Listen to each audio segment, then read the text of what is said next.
President হওয়ার আগেই গুগলকে হুমকি দিয়ে বসেছেন যুক্তরাষ্ট্রে অনুষ্ঠেয় নির্বাচনের রিপাবলিকান প্রার্থী ও দেশটির সাবেক প্রেসিডেন্ট ডোনাল্ড ট্রাম্প। নিজের ট্রুথ সোশ্যাল প্ল্যাটফর্মে গুগলের বিরুদ্ধে আইনি ব্যবস্থা নেওয়ার হুঁশিয়ারি দিয়েছেন তিনি।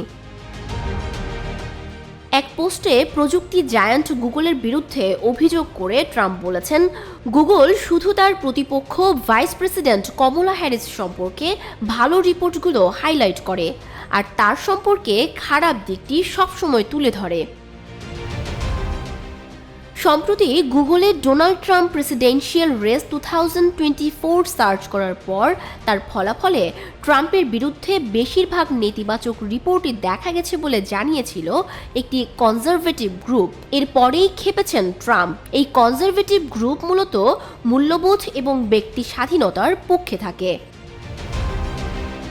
ট্রাম্প লিখেছেন, এটা একটা বেআইনি কার্যকলাপ এবং আইন বিভাগ এমন বিশ্রীভাবে নির্বাচনে নাক গলানোর জন্য আশা করি ওদের ফৌজদারি বিচার করবে। তিনি বলেন, সেটা না হলে তিনি নির্বাচনে জিতে এসে সরকারিভাবে আইনি পদক্ষেপের ব্যাপারে উদ্যোগী হবেন। এদিকে প্রতিক্রিয়ায় গুগল বলেছে, ক্যাম্পেইন ওয়েবসাইটগুলো প্রায়শই প্রাসঙ্গিক সার্চের শীর্ষে দেখানো হয়।